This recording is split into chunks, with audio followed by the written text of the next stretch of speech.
नमस्कार मंडळी, मी श्यामल पाटील. आज मिनी ब्लॉगचा डे आहे 10 आणि चपात्यांच्या ऑर्डर्स 50 आहेत. काल ज्या 50 ऑर्डर चपात्यांच्या घेतलेल्या त्या मी कॅन्सल केल्या, कारण त्या बाईला चपात्या आवडल्या नाहीत. ते बोलते शेकल्या नाहीत व्यवस्थित. मग मी म्हटलं मग मी नाही देणार उद्यापासून, कारण अशी किटकिट असेल तर मला आवडत नाही. ते किटकीसारखं फोन करून सांगणार अशा तुमच्या चपात्या तशा चपात्या. त्यापेक्षा मी म्हटलं नको, म्हणून मी ह्याच ठिकाणी देते. मग ही जेवढे मी 1.5 महिना झाला मी चपात्या देते या हॉटेलमध्ये. त्यांनी कधीही मला एक फोन करून विचारलं नाही, सांगितलं नाही ताई तुमच्या चपात्या कच्च्या राहतात किंवा काय. तर मी इथे 40-50 रोजच्याच देते आणि सुरुवातीला तर मी 100-150 पण दिल्या आहेत चपात्या. त्यांनी मला कधीच बोलले नाहीत आणि ह्याने एका दिवसामध्ये अशी चुका काढायला लागल्या. आणि जर तुम्हाला एवढ्या चांगल्या चपात्या हव्यात, तुम्ही आम्हाला देता 5-6 रुपयाने, तुम्ही डबल टिबल भावाने विकता, तेवढे तुम्ही पैसे तरी देणार जशा तुम्हाला चपात्या भेटतील. मग तरी मी चपात्यांचे गहू 40 रुपये किलोचे यूज करते, असं पण नाही की कमी प्राईसचे यूज करते. तरी तुम्ही एवढं बोलणार तर थोडी मी ऐकून घेणार आहे. मी म्हटलं चालेल, मग मला नको आहेत तुमच्या ऑर्डर्स. आणि आज खूपच लेट झालं, 8:30 वाजले मला, कारण हा पहिला बर्नर आहे ना तो कमी पेटतो आहे आणि त्याच्यामुळे खूप प्रॉब्लेम झाला. आज चपात्याच शेकत नव्हत्या.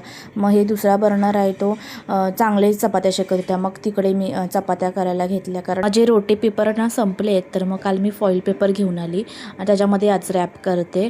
आणि अन्वित बघते उठतो का नाही, तर मग मी 5 मिनटात ऑर्डर देऊन येते. तो नाही उठला तर. अन्वित नाही उठत आहे, त्याला मी असं झोपवते, AC वगैरे लावला आहे, मग तो उठणार नाही गरम वगैरे झालं तरी. आता मी आली आहे 5 मिनटात देऊन चपात्या, बघते तो उठला आहे की काय. तसंच ताईंकडे साईडच्या दिलेली चावी की तो रडला बिडला आवाज आला तर मग दरवाजा ओपन करा म्हणून, पण तो उठला नाही, झोपलेला तो. तर इकडे अन्वितना झोपला आहे, तर म्हटलं याला नाश्ता बनवून घेते. इथे अन्वितला मी जबरदस्ती 9 वाजता उठवली आहे, कारण अजून लेट झाला तर स्कूलला जायला खूप लेट होतं. आणि आज ओट्स आणि चपाती चहा भरवणार आहे त्याला.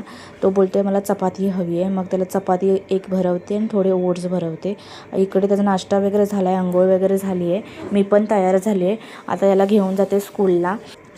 अन्वित ना सकाळचं लवकर उठत नाही, 9 नंतरच उठतो, म्हणून त्याला स्कूलला जायला पण लेट होतं.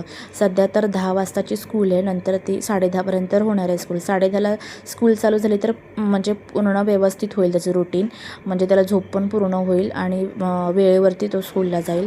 तर इकडे त्याला मी आणलं आहे स्कूलला. आणि आज अन्वितची कंप्लेंट आली आहे की अन्वित खूप मस्ती करतो, कोणाचंच काय ऐकत नाही. अन्वितला सोडून आले आणि घरी तसाच सगळा राडा पडला. इथे कपड्यांच्या घड्या वगैरे घालायच्या आहेत अन्वितच्या, आणि इथे खेळणी अन्वितने टाकल्या ते करून घ्यायचे आवरावर.